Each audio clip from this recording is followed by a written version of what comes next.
Gate with P S Parihar channel में आपका स्वागत है।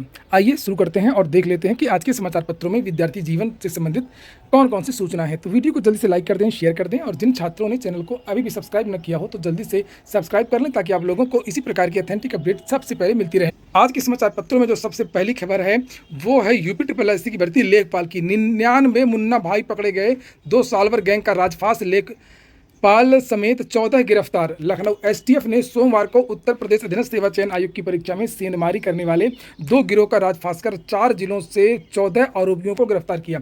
इनमें गिरोह का सरगना साल्वर व अभ्यर्थी शामिल है। लखनऊ से गिरफ्तार लेखपाल के गिरोह ने ब्लूटूथ डिवाइस के जरिए सेंधमारी की, वहीं बरेली के गिरोह ने बिहार के साल्वर बैठाकर अभ्यर्थियों को पास कराने का ठेका लिया था। विभिन्न जिलों से दूसरे के स्थान पर परीक्षा दे रहे 99 मुन्ना भाई ये अलग से पकड़े गए और सोमवार को ग्राम पंचायत अधिकारी, ग्राम विकास अधिकारी, समाज कल्याण पर्यवेक्षक के पदों के लिए परीक्षा आयोजित की गई थी। STF के SSP विशाल विक्रम सिंह ने बताया कि सूचना के आधार पर पहले गैंग में लखनऊ से 4, गोरखपुर से 2, कानपुर से 1 आरोपी को दबोचा गया। इनमें से आजमगढ़ का रहने वाला लेखपाल कमलेश यादव भी शामिल है। इसी ने ब्लूटूथ से नकल कराने का ठेका लिया था। गिरफ्तार अभ्यर्थियों के पास से Bluetooth device, ID card, SIM card आदि बरामद किए गए हैं। वहीं बरेली से 7 आरोपी गिरफ्तार किए गए, जिनमें से मुरादाबाद ये उनके नाम लिखे हुए। वहीं पर उपस्थिति को लेकर के भी लिखा कि मात्र 36% उपस्थिति रही। वीडियो परीक्षा में पहले दिन मात्र 36% ही उपस्थिति रही। आयोग के अनुसार सुबह की पाली में रजिस्टर्ड 7,13,586 में से 2,54,305 अभ्यर्थी उपस्थित हुए। लिखा है कि फेस अटेंडेंस आधार से वेरिफिकेशन किया गया है, इस तरीके से ये पकड़े गए हैं। लिखा वीडियो की परीक्षा में केंद्रों पर अभ्यर्थियों की फेस अटेंडेंस करवाई गई।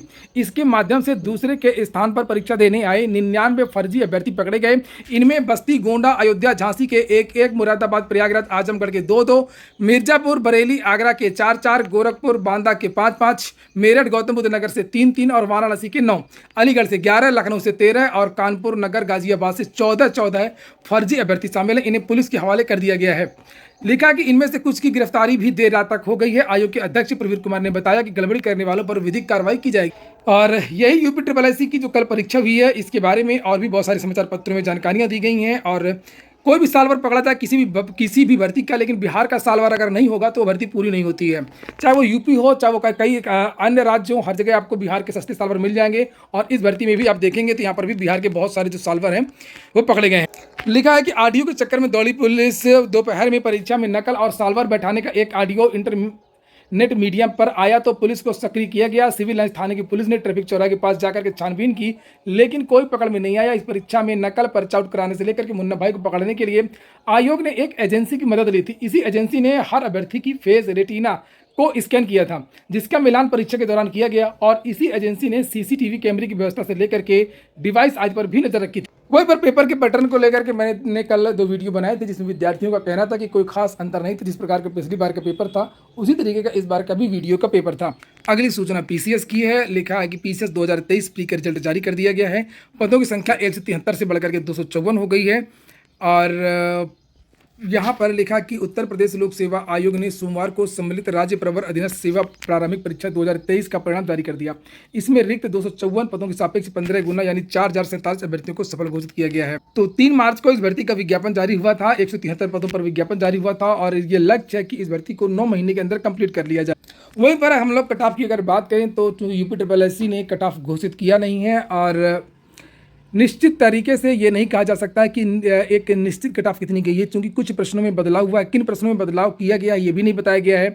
इसीलिए कुछ विद्यार्थियों का ये कहना है कि हमारा 90 नंबर पर सिलेक्शन हुआ, कुछ विद्यार्थियों का ये कहना है कि हमारा 91 पर सिलेक्शन नहीं हुआ है। तो जो कट ऑफ है वो 88 से 90 के आसपास है। अगली जो सूचना है वो DLED की है। लिखा है कि 2,33,000 सीटें, 50,000 आवेदन, आज अंतिम तिथि। डिप्लोमा इन एलिमेंट्री एजुकेशन प्रशिक्षण 2023 में प्रवेश लेने के लिए ऑनलाइन आवेदन करने की मंगलवार यानी कि आज अंतिम तिथि है। कुल 2,33,350 सीटों के सापेक्ष प्रवेश के लिए अब तक तकरीबन 50,000 आवेदन ही प्राप्त हुए हैं। मंगलवार तक आवेदन करने वालों की संख्या 50,000 के पार पहुंचने का अनुमान है, लेकिन यह कुल सीटों के सापेक्ष आधे से भी कम है, जो चिंताजनक है। पिछले वर्ष भी सीटों के सापेक्ष आवेदन कम प्राप्त हुए थे। शुल्क 28 तक जमा होगा। उत्तर प्रदेश परीक्षा नियामक प्राधिकारी PNP सचिव अनिल भूषण चतुर्वेदी ने DLED में प्रवेश के लिए 2 जून से ऑनलाइन आवेदन लेने की प्रक्रिया शुरू की थी। जारी कार्यक्रम के मुताबिक 27 जून तक आवेदन लिया जाना है।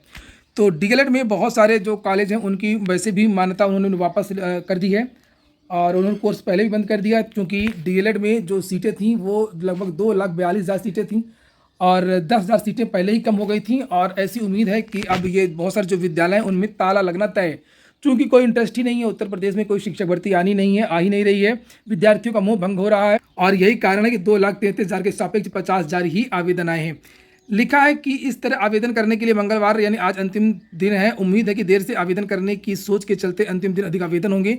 आवेदन के सापेक्ष 28 जून तक ऑनलाइन शुल्क जमा किया जा सकता है। पूर्ण आवेदन का प्रिंट आउट लेने की अंतिम तिथि 30 जून निर्धारित की गई है। आवेदनों की संख्या आधे से भी कम देखते हुए पिछली बार की तरह तारीख बढ़ाई भी जा सकती है। जिस तरीके से बीएड और पॉलिटेक्निक के जो डेट लगातार बढ़ाई गई, उसी तरीके से ये डेट भी बढ़ सकती है, शायद कुछ लोग और आवेदन करते हैं। लेकिन तिथि बढ़ाने को लेकर के अभी तक कोई अंतिम निर्णय नहीं लिया गया है। सचिव ने निर्धारित समय में छात्र छात्राओं से आवेदन करने को कहा है। इसके लिए ऑफलाइन आवेदन स्वीकार नहीं किए जाएंगे, जो भी आवेदन होंगे वो ऑनलाइन ही होंगे। इस सत्र में खुलेंगे 887 स्कूल, शासन ने दी है हरी झंडी। प्रदेश में 587 प्राइवेट स्कूलों को यूपी बोर्ड से मान्यता मिली है। शासन ने 2 चरणों में 10 मई को 381 और 21 जून को 206 स्कूलों के मान्यता आवेदनों को मंजूरी प्रदान कर दी है। वीडियो एग्जाम के बारे में यहाँ पर लिखा कि रीजनिंग में उलझे अभ्यर्थी आसान रही। हिंदी तो हमेशा ही आसान रहती है। ग्राम पंचायत अधिकारी, ग्राम विकास अधिकारी, समाज कल्याण पर्यवेक्षक की पुनर्परीक्षा में हिंदी परीक्षण व लेखन योग्यता, समान बुद्धि परीक्षण और समान अध्ययन से 50-50 प्रश्न पूछे गए। अभ्यर्थियों की माने तो रीजनिंग के प्रश्न सबसे कठिन थे, उन्हें हल करने में अधिक समय लगा, और हिंदी के प्रश्न समान स्तर के थे। समान अध्ययन भी घुमा फिरा करके पूछा गया था। सीएवी इंटर कॉलेज में परीक्षा देने पहुंची अर्चना यादव ने बताया कि 2018 की तुलना में रीजनिंग के प्रश्न खासतौर से कठिन थे।